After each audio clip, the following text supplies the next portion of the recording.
अस्सलाम वालेकुम एवरीवन, मैं इम्तियाज और आप सभी देख रहे हैं A1 एजुकेशन 2.0 पर आप सभी का स्वागत करता हूं। अगर आप इस चैनल पर नया तो चैनल को सब्सक्राइब और वीडियो को लाइक करना ना भूले।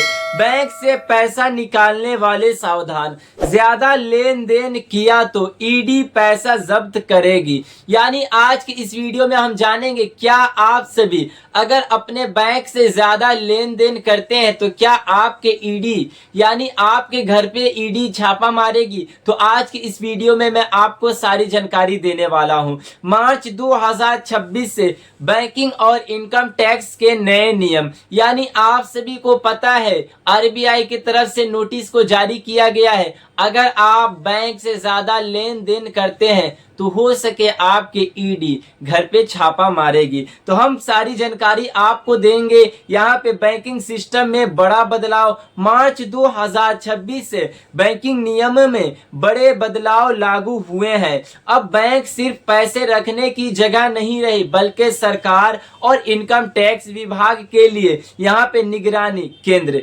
यानी मॉनिटरिंग की प्रक्रिया है। आप सभी इसमें सिर्फ पैसे ही नहीं रखेंगे बल्कि आपके बैंक पे निगरानी ईडी और सरकार की नजरें बनी रहेगी। यहाँ पे बैंक के सभी लेन देन की जानकारी सीधे इनकम टैक्स डिपार्टमेंट को भेजी जा सकती है। यहाँ पे बड़ी अपडेट निकल के आ रही है, सभी बैंक ट्रांजैक्शन पर निगरानी। यानी अगर आप अपने बैंक से पैसे निकालते हैं, अगर अपने बैंक से पैसे भेजते हैं तो आपके बैंक के ट्रांजैक्शन पर निगरानी रहेगी। बैंक में होने वाले हर जमा और निवासी यानी निकासी, अगर आप पैसे निकालते हैं डिपॉजिट विड्रॉल का रिकॉर्ड रखा जाएगा। छोटे से छोटा ट्रांजैक्शन भी सिस्टम में रिकॉर्ड होता है। यानी आप सभी को पता है अगर कोई व्यक्ति 10 रुपये या फिर 10,000 यानी छोटी भी रकम है तो आपके ट्रांजैक्शन डेटा रहता है। यहाँ पे संगित लेन देन होने पर डेटा सीधे टैक्स विभाग को भेजा जा सकता है।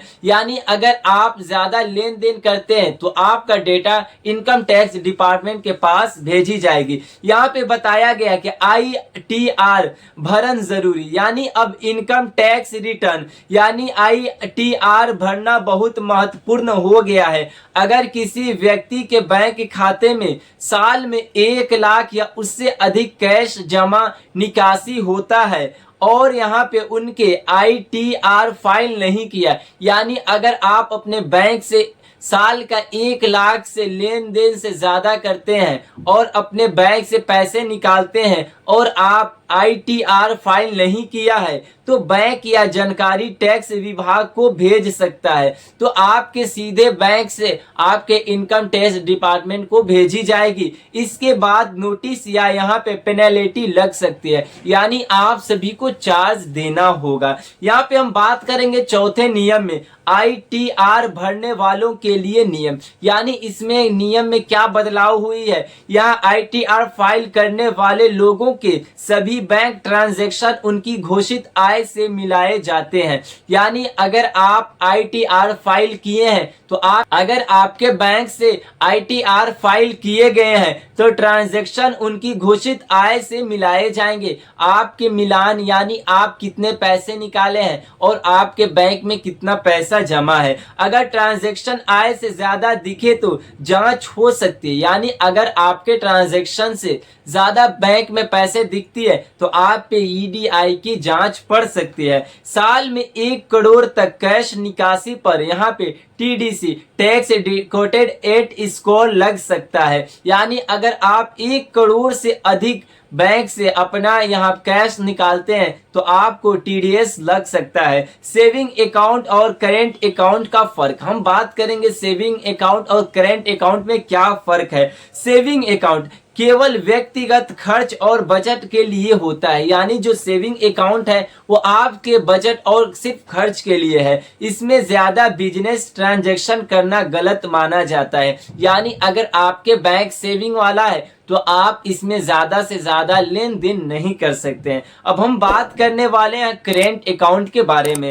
यहाँ पे व्यापार और बिजनेस ट्रांजैक्शन के लिए होता है, यानी जो ये करेंट अकाउंट है बड़े बड़े उद्योगपति के लिए, जो यहाँ पे बिजनेसमैन है उन व्यक्तियों के लिए करेंट अकाउंट होता है। अगर कोई व्यक्ति सेविंग अकाउंट में बार बार बिजनेस पेमेंट UPI कनेक्शन लेता है तो यहाँ पे ये ज्यादा ग्राहक पेमेंट आते हैं तो बैंक उसे बिजनेस गतिविधि मान सकता है और जांच हो सकती है। यानी आपके पास सेविंग अकाउंट है और आप बिजनेसमैन जैसे उस पे लेन देन की प्रक्रिया चालू है तो आपसे भी यानी आपके बैंक पे ईडी की छापा पड़ सकती है और आपके घर पे जांच हो सकती है। यहाँ पे 6वें नियम में क्या बताई गई है, बैंक अकाउंट फ्रीज होने का खतरा। अब हम बात करेंगे संदिग्ध ट्रांजैक्शन होने पर बैंक बिना सूचना अकाउंट फ्रीज कर सकता है। इसके बाद पैसे निकालना या ट्रांसफर करना बंद हो सकता है। यानी बैंक अकाउंट फ्रीज होने के ये सारे खतरा है। अब हम बात करेंगे 7वें नियम,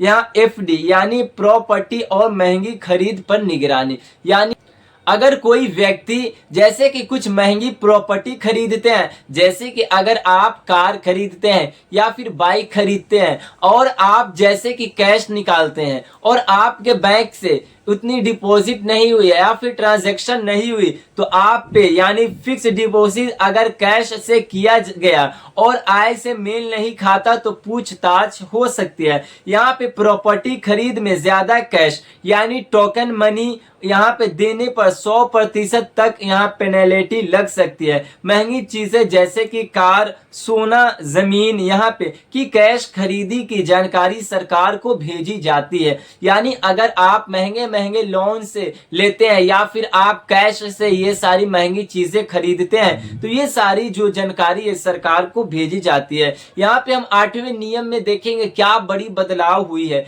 बड़े कैश ट्रांजैक्शन पर अलर्ट। यानी अगर कोई व्यक्ति बड़े आमतौर पर अगर आप ज्यादा पैसे का यहाँ पे ट्रांजैक्शन करते हैं तो एक ही दिन में बार बार बड़ी कैश जमा करने पर यहाँ पे हाई रिस्क अलर्ट बन जाता है। यानी बैंक मैनेजर दस्तावेज प्रूफ मांग सकते हैं।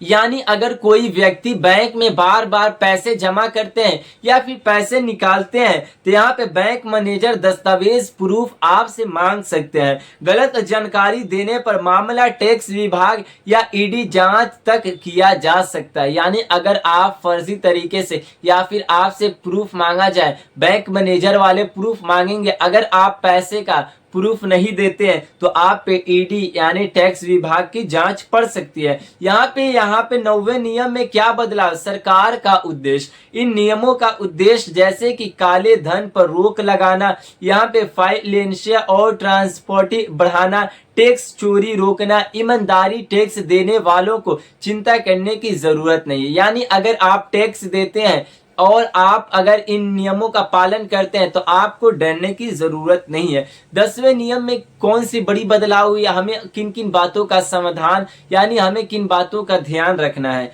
हर साल आईटीआर जरूर फाइल करें। यानी अगर आप भी ज्यादा पैसे का लेन देन करते हैं तो आपको आईटीआर फाइल करना अनिवार्य है। बिजनेस के लिए करेंट अकाउंट इस्तेमाल करें। यानी अगर आप बिजनेसमैन हैं, अगर उद्योगपति हैं और आपके कारोबार ज्यादा चलती है और आपके बैंक से लेन देन ज्यादा है, आपके पैसे डिपॉजिट और विड्रॉल और ज्यादा ट्रांजैक्शन होती है तो आपको करेंट अकाउंट इस्तेमाल करना होगा। अगर आप सेविंग अकाउंट से ज्यादा पैसे की लेन देन करते हैं तो आप पे ईडीआई की यानी सरकार की जांच पड़ सकती है। यहाँ पे बड़े लेन देन के लिए डिजिटल पेमेंट से करें और सभी बड़े ट्रांजैक्शन के दस्तावेज संभाल कर रखे। बैंक या टैक्स विभाग के नोटिस का समय पर जवाब दे। यानी अगर आपके बैंक पर टैक्स विभाग का नोटिस आता है तो आपको समय समय पर रिप्लाई करना है। मार्च 2026 से बैंकिंग सिस्टम और टैक्स नियम